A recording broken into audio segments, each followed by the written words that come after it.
I worked as a driver for a private hospital. In the hospital I worked for had a haunted ambulance with lots of legends surrounding it called the number 12 inches car. Many paramedics had stories about this car, but I never really paid attention to the supernatural and the jinn and goblin stories they were always talking about until I had my own experience with the ambulance number 12. My colleague and paramedic was working in the evenings and covering a remote rural area.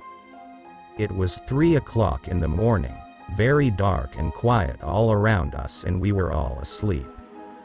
I was in the front seat driving the car and my partner was sleeping in the other seat next to me. Suddenly I woke up with a muffled sound, but I think my paramedic is talking on the phone.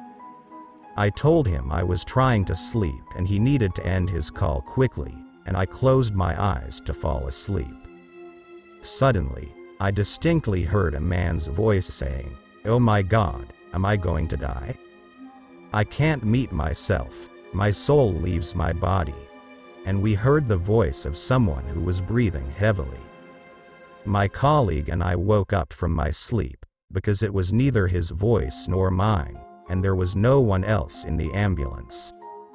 My colleague and I slowly looked at the back of the ambulance, the part where the sick and injured were transported, because the sound we heard came from this place, and as expected, we saw nothing.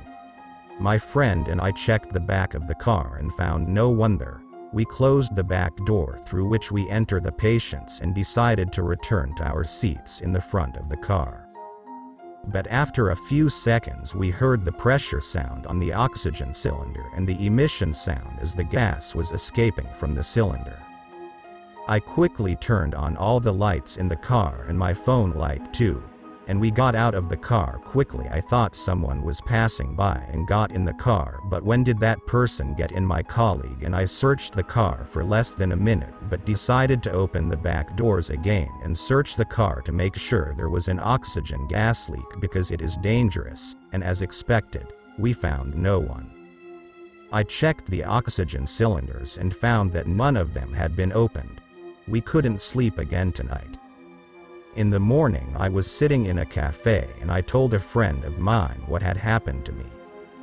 And he told me that it was the companion of one of the people who died in the ambulance, and the companion is a kind of jinn who is attached to a person throughout his life, but he does not die when a person dies, and sometimes the companion jinn behaves strangely and annoys people and harms them, especially if the owner had died in a painful accident or died by treachery, and the ambulance takes all the cases.